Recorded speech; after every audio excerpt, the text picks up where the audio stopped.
বাংলাদেশ বাণিজ্য নিয়ে সম্প্রতি একটি গুরুত্বপূর্ণ সিদ্ধান্ত নিয়েছে। বিশ্ব বাণিজ্য সংস্থার আওতায় ইনভেস্টমেন্ট ফ্যাসিলিটেশন ফর ডেভেলপমেন্ট বা আইএফডিতে যোগ দিয়েছে। আইএফডিতে অগ্রণী ভূমিকা রয়েছে চীন বা ব্রাজিলের মতো অর্থনীতিগুলোর, আর ভারত বা সাউথ আফ্রিকার মতো দেশগুলো একে শঙ্কার চোখে দেখছে। বাংলাদেশও এতদিন এতে যুক্ত হয়নি, কিন্তু এবার সেখানে এলো পরিবর্তন। কিন্তু কেন? এই আইএফডি আসলে কি? এতে যোগ দিলে কি হবে? আর একে নিয়ে ভারত বা আরও কয়েকটি দেশের কেন এত মাথা ব্যথা? প্রথমে দেখা যাক আইএফডি কি।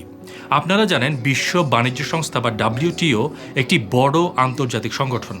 বাংলাদেশ, ভারত সহ 166টি দেশ, যাদের হাতে বিশ্ব বাণিজ্যের 98% রয়েছে, তারা এর সদস্য। এখানে সব দেশের জন্য একই নিয়ম, আর আইএফডি হলো সেই বড় সংগঠনের ভেতরে একটি ক্লাব, যেখানে অনেকগুলো দেশ নিজেদের মধ্যে অতিরিক্ত কিছু নিয়ম মানতে রাজি হয়েছে। এই ক্লাবের মূল লক্ষ্য হল বিনিয়োগের প্রক্রিয়া সহজ করা, নিয়মগুলোকে স্বচ্ছ করা, আমলাতান্ত্রিক জটিলতা কমানো।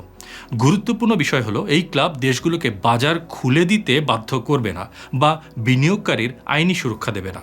এর সুবিধা হলো বিদেশি বিনিয়োগের ক্ষেত্রে দ্রুত অনুমোদন, স্বচ্ছ নিয়ম ও বিনিয়োগ বান্ধব পরিবেশ। আর চ্যালেঞ্জ হলো, দেশগুলোকে বিনিয়োগ পরিস্থিতি ভালো করার জন্য বাড়তি খরচ করতে হতে পারে। ছোট ও দুর্বল অর্থনীতির দেশগুলো হয়তো তেমন বিনিয়োগ আকৃষ্ট নাও করতে পারে।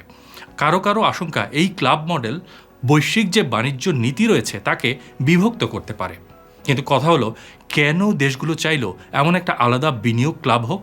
ইকোনমিক যে ব্লকগুলো প্রতিষ্ঠা লাভ করেছে পৃথিবীতে, এবং সামনের দিনে আরো ইকোনমিক ব্লক বাড়বে।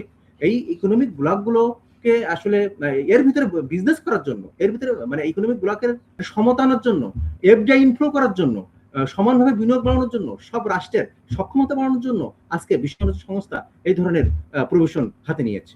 ডাব্লিউটিও দেশগুলোর মধ্যে বাণিজ্য বিরোধ নিষ্পত্তি করে, শুল্ক ও বাণিজ্য নীতির নিয়ম নির্ধারণ করে, সদস্যদের জন্য বাধ্যতামূলক আইনি কাঠামো তৈরি করে। অর্থাৎ ডাব্লিউটিওর কাজ বিনিয়োগের সুরক্ষা দেয়া, এর ফলে নিয়মের কড়াকড়ি ও নানা চাপে বিনিয়োগ ব্যাহত হয়। কিন্তু আইএফডি এগুলোর একটিও করে না। এটি মূলত বিনিয়োগ সহজ করে। সেটি কিভাবে? যেমন ব্রাজিল ইনভেস্টমেন্ট অম্বুডসম্যান করেছে, অর্থাৎ বিনিয়োগকারীরা একটি সিঙ্গেল পয়েন্টে সব সমাধান পাবেন। একই ধরনের কাজ করেছে সাউথ কোরিয়া। আবার রুয়ান্ডা পুরো প্রক্রিয়া ডিজিটালাইজড করেছে। বিনিয়োগ সংক্রান্ত সব তথ্য খুলে দিয়ে প্রক্রিয়াটি একেবারে স্বচ্ছ করেছে ভিয়েতনাম। ভিয়েতনাম এবং বাংলাদেশ খুব কাছাকাছি সময়ে কিন্তু স্বাধীনতা লাভ করে, কিন্তু আজকে ভিয়েতনামে প্রতি বছর 25 থেকে 30 বিলিয়ন ডলার এফডিআই প্রবাহিত হয়। বাংলাদেশে 1 বিলিয়ন 1.5 বিলিয়ন ডলার। তারপরেও বাংলাদেশে যে এফডিআই আসতেছে, এটা নিট এফডিআই এত বেশি না। বাংলাদেশে হচ্ছে যে এফডিআই যে 3টে উপকরণ, যে বিদেশি বিনিয়োগ, যে প্রতিষ্ঠানগুলো রয়েছে সেখান থেকে যে প্রফিট আসে সেখানে আবার পুনর্বিনিয়োগ করা, আরেকটা হচ্ছে যে অন্য প্রতিষ্ঠান থেকে ঋণ নেয়া। সুতরাং নিট এফডিআই কিন্তু আসছে না। আরেকটা অ্যালার্মিং বিষয় হলো যে বাংলাদেশ থেকে যে বিদেশি বিনিয়োগকারীরা যে প্রফিট অর্জন করছে, যে প্রফিট পাচ্ছে, সেই প্রফিটের এক সময় 2012-13 সাল থেকে 2022 সাল 23 সাল পর্যন্ত সেই প্রফিটের 25% তারা নিজের দেশে নিয়ে যেত, এখন নিচ্ছে 65%। মূলত 2010-এর দশকেই বিনিয়োগকে নিয়ন্ত্রণ নয়, সহজ করার তাগিদ অনুভব করে দেশগুলো। সে কারণেই 2017 সালে আর্জেন্টিনায় বিশ্ব বাণিজ্য সংস্থার মন্ত্রী পর্যায়ের বৈঠকে এর যাত্রা শুরু হয়। 2019 থেকে 2023 সালের মধ্যে দেশগুলো এর ফ্রেমওয়ার্ক তৈরিতে কাজ করে এবং 100টিরও বেশি দেশ এতে যোগ দেয়। কিন্তু বাংলাদেশ, ভারত, সাউথ আফ্রিকা সহ বাকি দেশগুলো এতদিন তা করেনি। অবশেষে এবছর বাংলাদেশ অবস্থান বদলেছে। কিন্তু কেন? আপনার বাংলাদেশে একটা সব থেকে বড় একটা বিনিয়োগের বড় একটা দুর্বলতা হচ্ছে যে বাংলাদেশে বারবার পলিসি পরিবর্তন হয়। এই পলিসি পরিবর্তন হওয়ার কারণে বিনিয়োগকারীরা কিন্তু মুখ ফিরিয়ে দেয় বারবার। তা এই বিষয়গুলোকে পলিসি স্টেবিলিটি দরকার। তাহলে যে অ্যাগ্রিমেন্ট বাংলাদেশ করছে, সেই অ্যাগ্রিমেন্টের আওতায় থাকলে যেটা হবে সেটা হচ্ছে যে ইউনিক আপনার ইনভেস্টমেন্ট এনভায়রনমেন্ট ভিতরে আপনাকে থাকতে হবে। ভিয়েতনাম যে ফ্যাসিলিটিস দিচ্ছে, আপনাকেও সেই ফ্যাসিলিটিস দিতে হবে। তার ক্যাপিটাল নিয়ে আসার একটা সম্ভাবনা, একটা দুয়ার খুলে গেল এই চুক্তির মাধ্যম দিয়ে। এদিকে ভারত ও সাউথ আফ্রিকা বলছে, এই ক্লাব মডেল ডাব্লিউটিওর মূল কাঠামো দুর্বল করতে পারে। তাদের আশঙ্কা, ভবিষ্যতে যদি এই ক্লাব নিজেদের মধ্যে বিরোধ নিষ্পত্তি বা বিনিয়োগের সুরক্ষার কাজগুলো শুরু করে, যেটি আসলে ডাব্লিউটিওর কাজ, তাহলে এর বাইরে থাকা দেশগুলো এতে বঞ্চিত হতে পারে।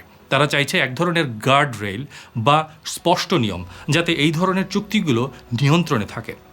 কেউ কেউ অবশ্য এও বলছেন যে যেহেতু শুরু থেকেই চীন এই চুক্তির পক্ষে বেশ সরব ছিল, তাই ভবিষ্যতে এর মাধ্যমে তাদের বৈশ্বিক প্রভাব আরও বাড়তে পারে বলে শঙ্কা আছে ভারতের।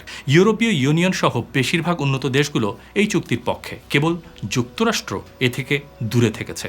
বিশ্ব বাণিজ্য সংস্থার চেয়ে দ্বিপাক্ষিক বাণিজ্যিক চুক্তির মডেলেই তাদের বেশি আগ্রহ। এখন প্রশ্ন হলো, এই ক্লাবকে কি একদিন পুরো WTOই গ্রহণ করবে, নাকি বিভক্তিই থাকবে? আর বাংলাদেশের এই সিদ্ধান্ত শুধু কি অর্থনৈতিক, না এটি ভবিষ্যতের জন্য একটি বড় কৌশলগত পদক্ষেপ হতে যাচ্ছে? সময়ই বলে দেবে তা।